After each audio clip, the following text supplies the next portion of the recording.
Hello there ladies and gentlemen, TX141 here, also known as Paul, bringing you another Ace in a Day gameplay for the arcade mode of War Thunder.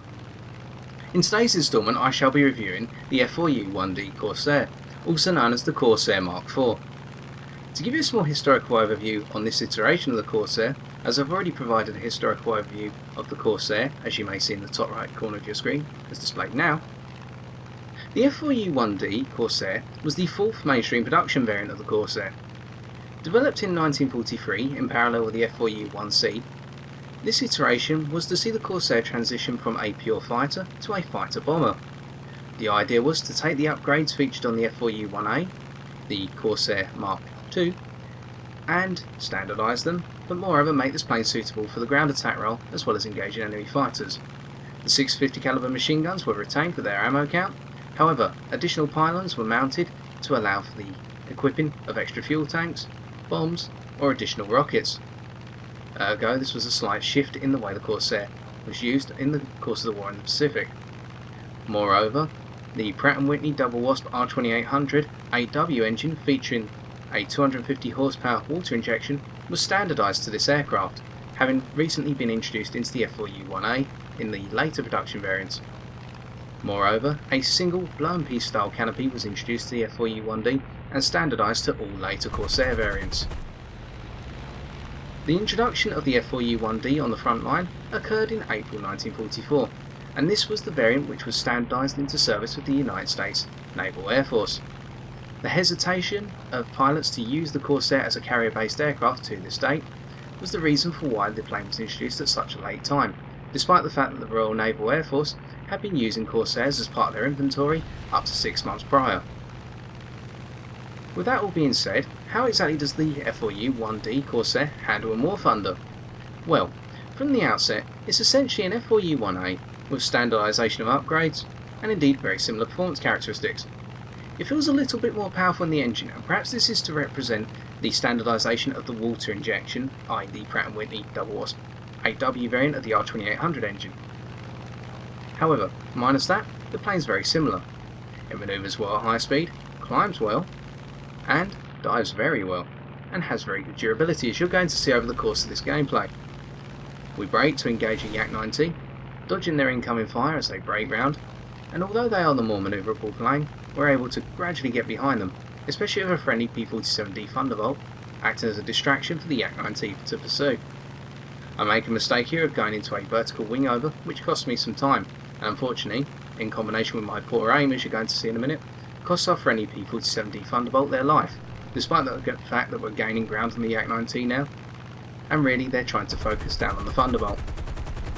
We open up with our 50 cals, but my aim's a little bit off here, and despite setting the Yak-90 on fire, we can't make the difference before the Thunderbolt gets hit by a 37mm round. The setup I'm using, for those who are interested, is the same as that on the F4U-1a. Stealth ammunition for the 6 12.7mm Browning machine guns, 500 metre gun convergence, and a 30-minute fuel load. As iterated in the F4U-1a review, this setup allows me for the greatest possible spread of fire when I'm boom and zooming a target, but also means that if needed, I can stay behind a foe for a small period of time and hopefully put a significant number of bullets in. The use of stealth ammunition also allows me to catch opponents by surprise if they haven't seen me coming. Now, I've said that this plane handles very similarly to the F4U-1a from the very start of this video. So what does this mean when we look at the fact that the F4U-1d is a rank 3 aircraft with the same battle rating as the rank 2 1a variant? Well, this is where the review gets a little bit difficult to do, because this plane, without its significant improvements, means that really we're flying the same plane but at a higher battle rating. We managed to dodge the majority of that fire from the Thunderbolt, taking a significant hit on our right wing. We're using our durability already, and descending on this Typhoon Mark 1A that's trying to make short work of a friendly Focke-Wulf 190A1, we achieve our second kill, and gradually break away from the 4A. The difficulty is, now that you're rank 3, you will go up against a lot of battle rating 3.7 upwards aircraft, including but not limited to planes such as the Yak-90, Messerschmitt 109 F4s, and P-39 Aerocobras. Ergo, this means that the Corsair loses some of its advantages. It can no longer outclimb a lot of its opposition. It can climb with the majority, but there are a significant number of planes who will be able to outclimb you over the extended period. Messerschmitt 109 F4s being the particular reference. Additionally, as we descend on this enemy Yak 1 to try and shake them off the back of our friendly Focke-Wulf 190A1, we note that you no longer have the capacity for the highest speed on the level. That goes to the P47D Thunderbolt, but only by a very small margin.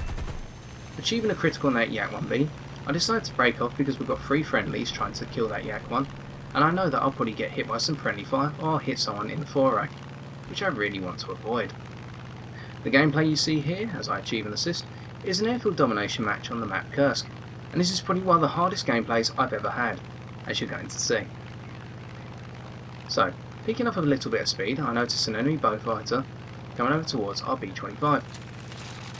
I try not to brake on simply because the bow fighter's got a much higher altitude and therefore a massive energy advantage, and also if it is the Mark 6 variant, it's got the ability to outturn me, whether at high or low speed.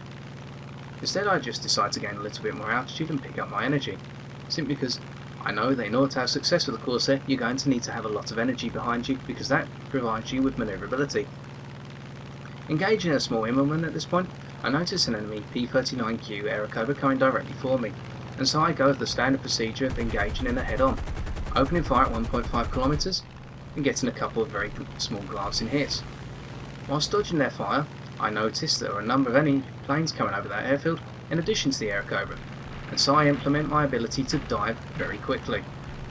Now let me explain. An Airacobra is a very fast plane at low altitude, however it can't outrun a Corsair, and as you're going to see here, I take a lot of hits, making use of the durability of the Corsair, but because of that and my combined reasonable speed on the level and my ability to dive well, I'm eventually able to break away from an Airacobra and an enemy Spitfire. I take another hit on my right hand wing, and as you're going to see very shortly, I take hits to the central fuselage, the tail section and even the left wing, but we're still able to stay in the fight for a little bit longer. Coming to the end of our war emergency power, which we try to use sparingly in order to keep the distance growing and growing, our opponents gradually break off, simply because they're unable to catch us over in the long haul. Having taken significant damage to especially the right hand side of the plane, and noticing that it's leaning towards the right hand side, I decide to wing over and come back around, leveling out once again to pick up my speed. So, we've already demonstrated that really the Corsair, the 1D variant, plays out very similarly to the 1A, except you lose that ability to outclimb everyone or the majority of players at the start of a matchup. Ergo, you have to abuse situations such as that where your dive speed comes in handy in order to get away and fire some passing shots at opponents when and where appropriate. As I've levelled out, I'm starting to become patient and predict the situation, because I know that this is going to be quite a long game, simply because it's a free airfield domination match and those tend to last the longest.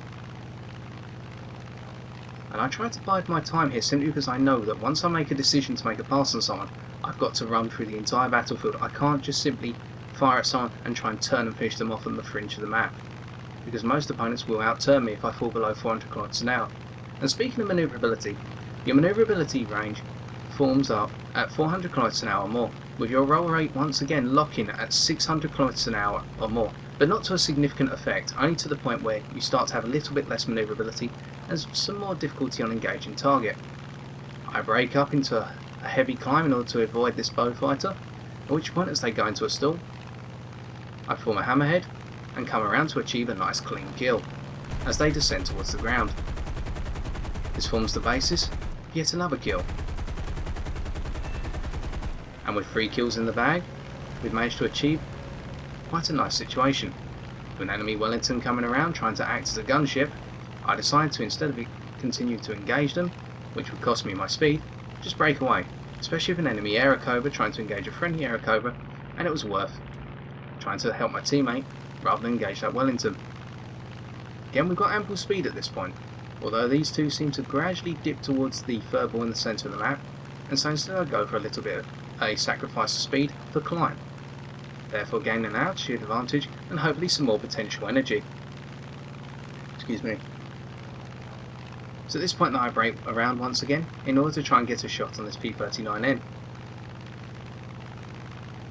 Although they're quite aware of my presence, and as I fire a small burst towards them, I manage to cause them to deflect a little bit, although they're a little bit too manoeuvrable for my liking, and despite getting a significant number of hits, it's not enough to achieve a crit or put them into the ground.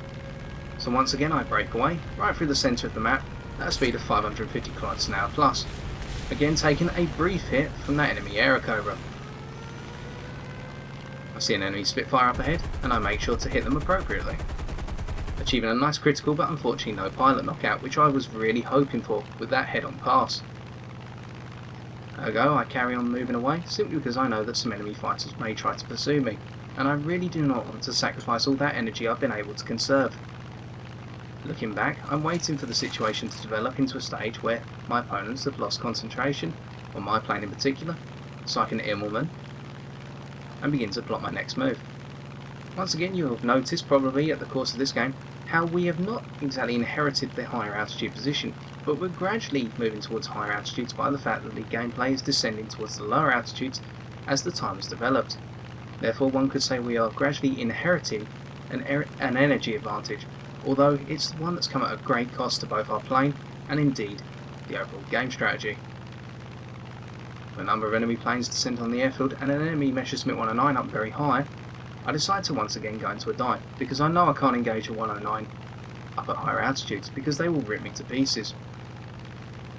Ergo I descend, and I decide to pick on an enemy Yak, a Yak 9K, making note of the Messerschmitt 109 in the distance.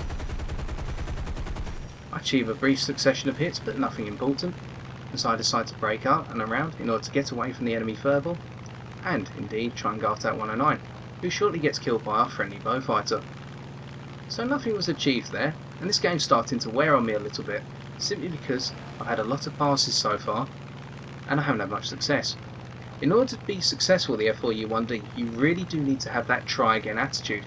You have to keep picking yourself up, because there are going to be a lot of games where you are going to perform multiple boom and zoom runs, and you will have little to no success.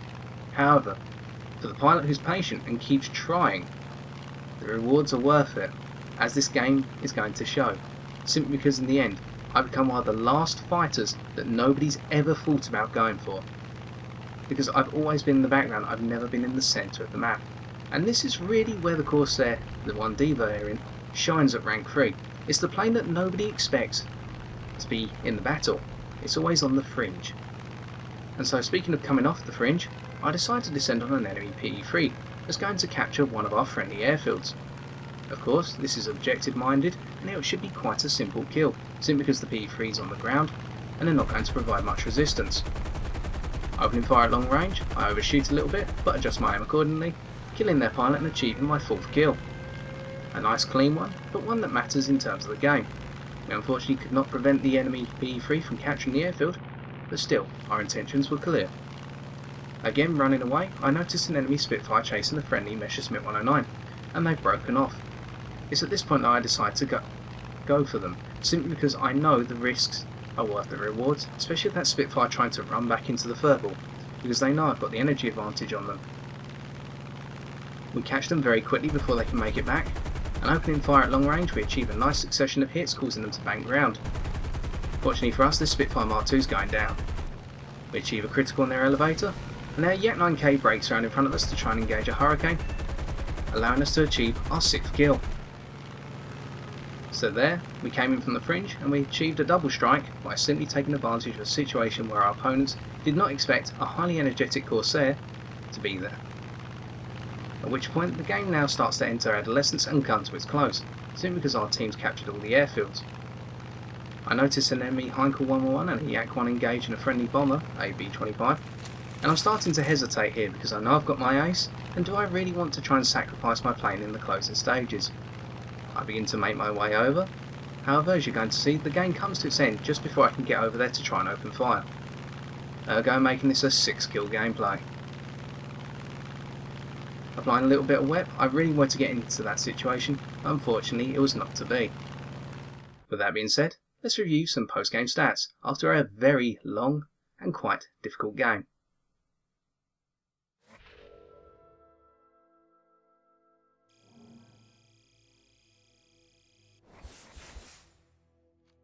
So, upon reflection we see that we earned 19,278 silver lions and 1,596 research points, with all of those research points going towards our research on the F82E twin Mustang. This was all because of 6 kills and 2 assists, a very hard fought game, and in my opinion the hardest ace I've had to achieve thus far. We conclude by noting that whilst the F4U-1d Corsair is essentially a 1A with a slightly more powerful engine, and the same traits as the previous version, this plane goes up against much more difficult competition, whereby the 1D can no longer outclimb most of its battle rating contemporaries. As a result, that means that you have to abuse your durability and overall power in the dive in order to hit and run.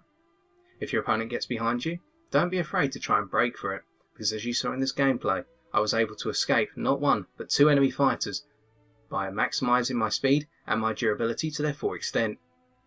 This plane rewards manoeuvres such as the split S, and a pilot who's not afraid to wait a little while, hang out on the fringes, and then use their energy and their boom and zoom power in order to take down their opponents with their 650 caliber machine guns. Very shortly we'll be looking at the player statistics and to see how we compare with the rest of our team. But in the meantime, it's also worth noting that this plane is very rewarding to fly if you're looking to fly the F4U-1C. By looking at the rest of our team, we see that we came second in a plane that is up against a much more competitive roster, and this is quite an achievement in my opinion. Therefore, for those who are looking for a plane which can be bruised but not broken, the F4U-1d is the plane for you, because no matter how many hits you take, you'll still be going where your opposition falls. So I've been TX141, and if you've enjoyed this video, why not leave a like, comment or subscribe for future War Thunder videos on my channel. Until next time, ladies and gentlemen, take care and good luck in the skies!